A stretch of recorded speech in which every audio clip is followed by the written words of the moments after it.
Okey, bismillahirrahmanirrahim. Assalamualaikum warahmatullahi wabarakatuh. Salam sejahtera, selamat petang. Saya harap anda semua berada dalam keadaan sihat walafiat, berada di rumah lah untuk mereka yang masih lagi work from home. Okey, sebelum saya teruskan, yang belum kenal, nama saya Dr. Ruhaizat bin Daud dari Klinik Sabah, Kota Kinabalu. Kepakaran saya adalah membantu kaum lelaki dewasa dan kanak-kanak untuk bersunat dengan selesa, cepat dan selamat bagi mendapatkan burung yang sihat, bersih dan menjadi idaman wanita. Saya juga adalah doktor perubatan keluarga yang membantu pasangan yang masih lagi belum dapat anak untuk membuat pemeriksaan awal kesuburan sebelum saya rujuk untuk berjumpa dengan doktor pakar kesuburan di hospital swasta ataupun hospital kerajaan. Okey, terima kasih. Okey, jadi kita masuklah kan kita punya topik pada petang ni pasal benih yang tidak benih suami yang tidak aktif ataupun dalam bahasa perubatannya yang kita panggil actinozoospermia. Actinozoospermia. Maksudnya dia punya benih tu, benih lelaki-lelaki tu dia tidak aktif. Macam mana kita nak tahu benih lelaki tu tak aktif? Selalunya kita akan arahkan pesakit ataupun klien untuk buat pemeriksaan air mani lah.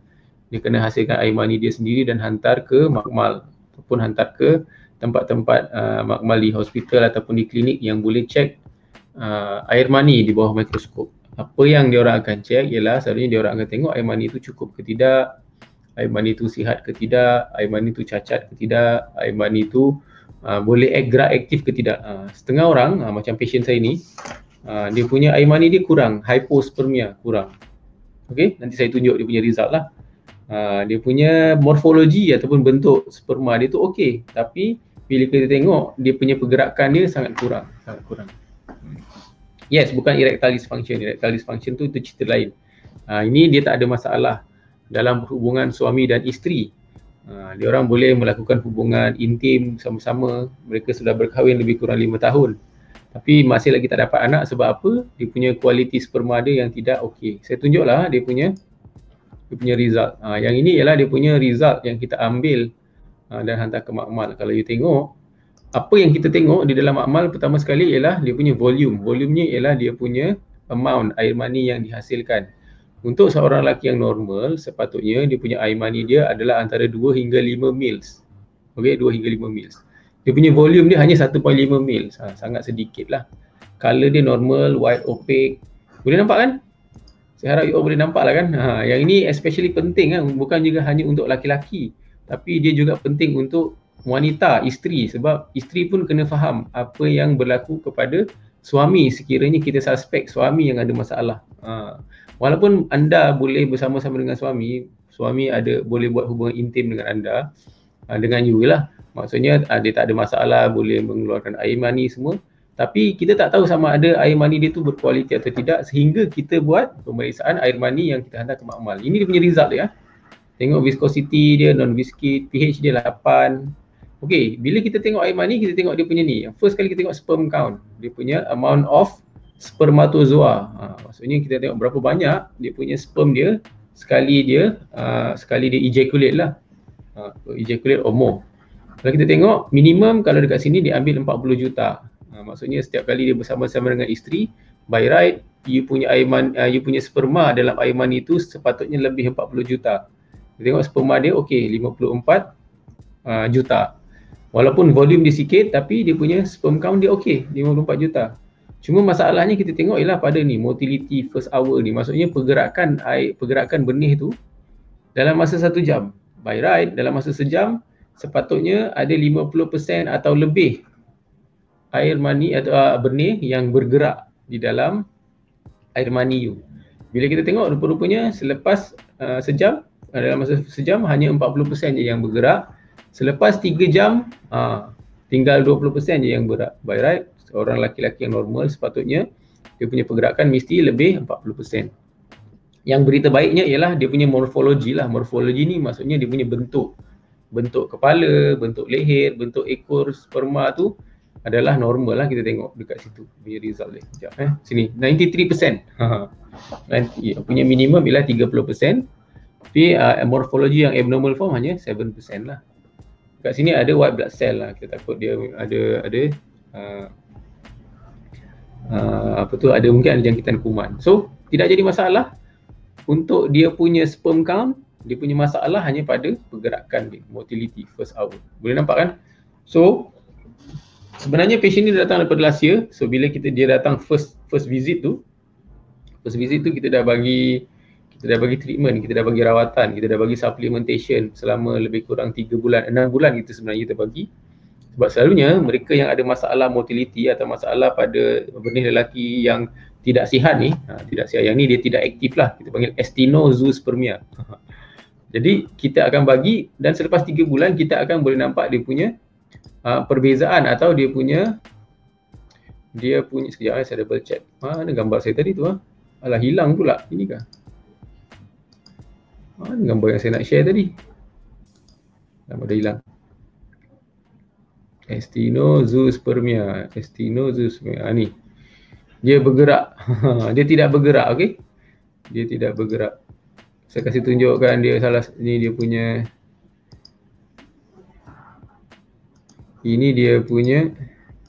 Ini dia punya gambaran lah di bawah mikroskop bila kita tengok sperm motility. Sperm motility ataupun kita panggil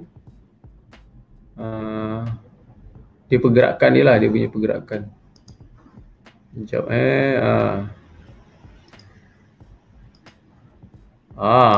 okey, ini yang penting. Yang ini ialah, sekejap saya stop screen dulu, saya share balik semula screen, share screen, brief sini. Okey, nah. Boleh nampak kan? Oligospermia ialah apabila dia punya benih dia kurang. Oligospermia. Oligozoo. Tapi bila actinozoo ialah bila poor motility, dia punya pergerakan dia kurang. Sekejap saya panggil. Thank you. Tunggu sekejap. So bila kedua-duanya hadir, kita akan panggil dia oligoactinozoospermia. Kalau katakan untuk patient ni, dia sebenarnya dia tidak ada count dia tidak low, count dia normal. Dia punya maksudnya dia punya berapa banyak sperma dia di dalam air mani dia adalah normal. So dia yang ini bukan masalah dia. Masalah dia hanya pada ni actinozoospermia, iaitu dia punya pergerakan dia sangat poor. Maksudnya dia tak boleh nak sama ada dia bergerak, dia berpusing-pusing di tempat dia sendiri sehingga dia meninggal, ataupun dia tak cukup tenaga untuk bergerak ke depan dengan laju untuk pergi ke dia punya ovum ataupun dia punya telur wanita lah. So itu yang kita panggil actinozoospermia. Begitu. Okey. Jadi untuk mereka yang ada masalah sebegini, memang kita hanya boleh tahu apabila kita buat dia punya sperm test dia. Sperm test dia. Sperm test, bila kita dah buat sperm test, baru kita boleh tahu yang sebenarnya masalahnya pada suami. Okey. Jadi bila kita okey, next ialah ni lah. Yang ini lagi satu, yang ini ada lagi satu apa tu? Lagi satu yang saya nak share. Yang ini dia punya yang ini dia ada setengah lab dia ambil angka 32% normal motility dengan actinozoospermia. Kita tengok dia punya istilah dia tu, dia punya apa tu, definition dia. Kalau lebih 32% with progressive motility. Yang ni progressive motility dia 32%. Kalau ikutkan dia sepatutnya memang walaupun dia 40 tapi dia masih lagi tidak normal. Maksudnya dia punya yang selepas 3 jam pun masih lagi 20%. Actinozoospermia adalah 32% non-progressive motility. Ini yang progressive motility, maksudnya yang memang pergerakan ke depan lah. Okey, ada soalan tak pasal ini actinozoospermia? Penyebab dia? Okey, mari kita share pasal penyebab dia pula. Sebab apa? Bila kita tahu sebab kenapa kilang testis kita tu tidak menghasilkan sperma yang berkualiti, kita boleh ada sebab-sebab yang kita boleh rawat. Salah satu contoh ialah mungkin disebabkan oleh dia hisap rokok. So bila kita berhenti rokok, then kita akan boleh nampak dia punya sperm count dia boleh meningkat balik. Tengok, ada dia tadi. Sekejap, saya dah baca. Ni causes of actinozoospermia. Share. Okey. Ini adalah sebab-sebab kenapa kita punya sperma kita boleh jadi malas nak bergerak ke depan. Boleh nampak kan? Saya kasih besar sikit lah, baru nampak. Kasih besar sikit Causes of actinozoospermia. Yang pertama ialah testicular injury and diseases. Maksudnya kalau ada kecederaan pada dia punya testis, telur. Mungkin dia pernah main bola kan, kena tendang bola, menyebabkan tendang bola kena pada dia punya telur, dia punya testis dia membengkak, ada hematoma, injek trauma akibat daripada aksiden basikal ke, aksiden motosikal ke, jatuh yang menyebabkan dia punya testis dia kecederaan, maka dia boleh menyebabkan actinozoospermia ataupun disease macam jangkitan kuman lah, jangkitan kuman macam mumps, jangkitan virus ataupun jangkitan bakteria pun boleh menyebabkan actinozoospermia disebabkan oleh kilang testis yang menghasilkan benih tu tidak berfungsi dengan baik. Lepas tu yang kedua ialah sperm production problem. Yang ini memang daripada kecil lagi mungkin dia punya kilang testis dia tu, kilang yang menghasilkan benih dia tu tidak normal, tidak normal. Jadi production problem. Yang ketiga varicocele. Varicocele ni adalah apabila dia punya salur darah vena pada kawasan testis tu membengkak di varicocele. Dia macam varicose vena varicose pada kaki. Selalunya orang tua kan ada kaki yang ada urat kaki bengkak warna biru-biru tu kan di kaki. Tapi yang ini sebenarnya berlaku pada kawasan testis. Pada kawasan testis. So kita panggil dia varicocele. So ini akan menyebabkan gangguan pada kualiti sperma yang dihasilkan daripada testis tu. Okey. Next ialah hormonal imbalance. Hormon imbalance ni mungkin pada mereka yang kurang hormon testosteron. Kurang hormon testosteron pun boleh jadi begini. Okey, tak balance ataupun mungkin hormon yang lain pada lelaki. Selalunya kita boleh check, mungkin check dia punya hormon pituitary anterior pituitary macam prolactin hormon. So kita boleh check juga untuk lelaki tu.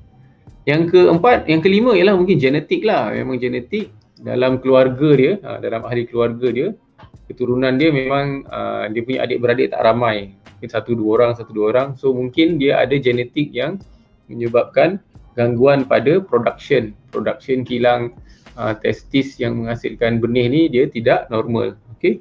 Yang keenam, yang ini yang paling common lah, smoking, merokok, vaping and merokok ialah salah satu penyebab utama kenapa kita boleh dapat mereka mereka yang tidak subur ni, especially lelaki lah. Okay, smoking and vaping. Next ialah apa? Ini sperm antibodies. Sperm antibodies ni sebenarnya pada wanita, pada isteri. Ada satu diorang untuk mereka yang susah nak mengandung dengan keadaan begini ialah apabila si isteri menghasilkan antibody terhadap sperma yang masuk ke dalam badan dia lah, masuk ke dalam rahim.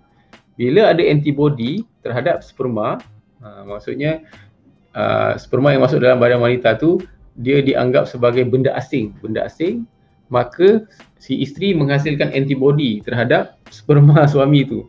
Lalu dia akan jadi antibody ni akan menyebabkan sperma tu jadi lemah di dalam badan isteri, maka dia pun tidak boleh bergerak dengan bagus.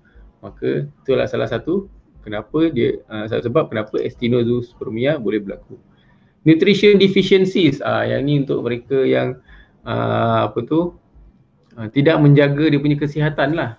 Tidak menjaga kesihatan, tidak jaga makan terlampau banyak makanan-makanan yang tidak berzat, minum gula terlampau tinggi ataupun kolesterol terlampau tinggi, ada nutrien-nutrien yang kurang di dalam dia punya diet dia.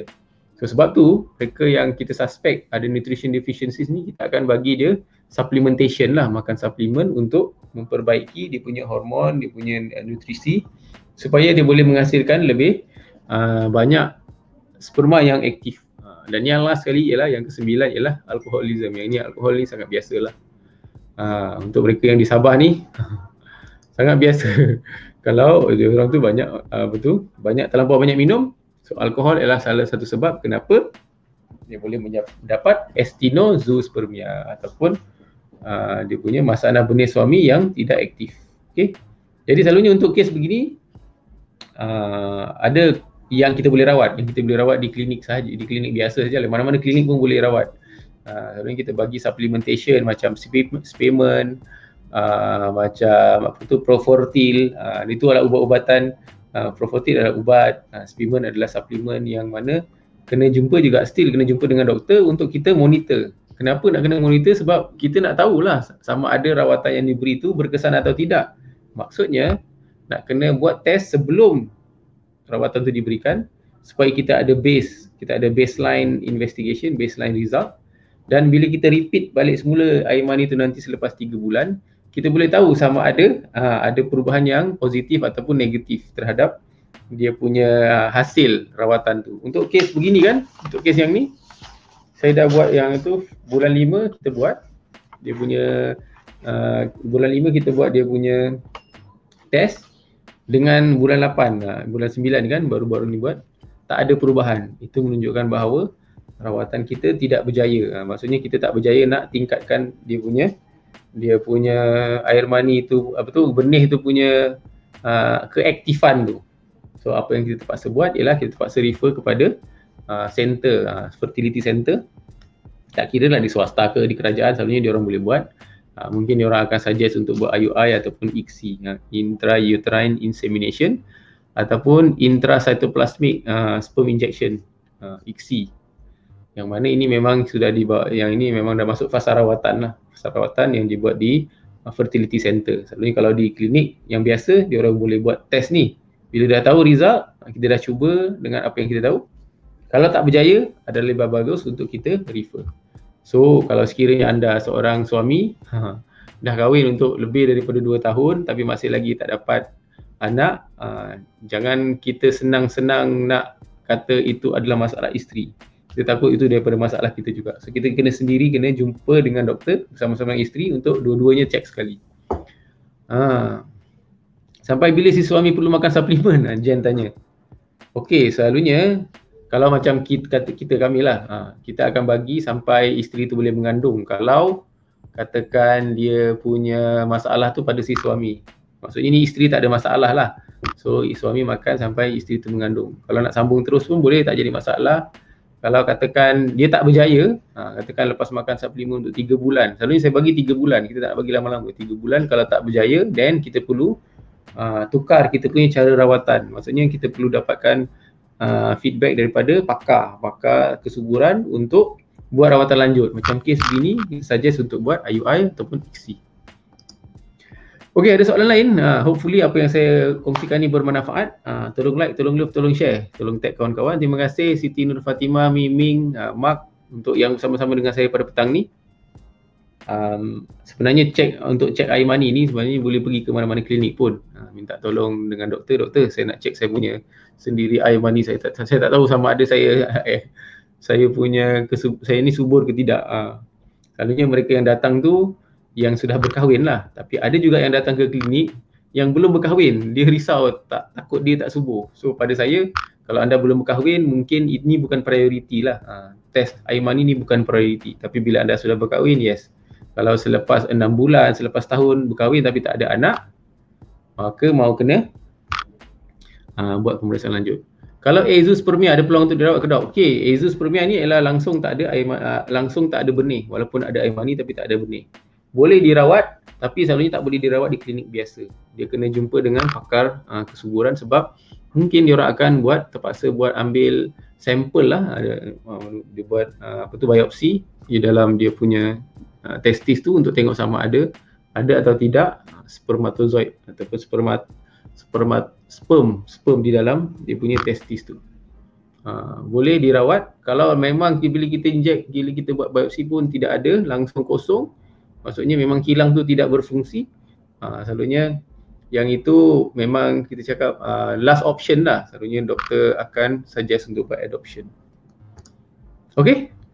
Okey, terima kasih untuk yang bersama-sama. Hopefully you belajar sesuatu.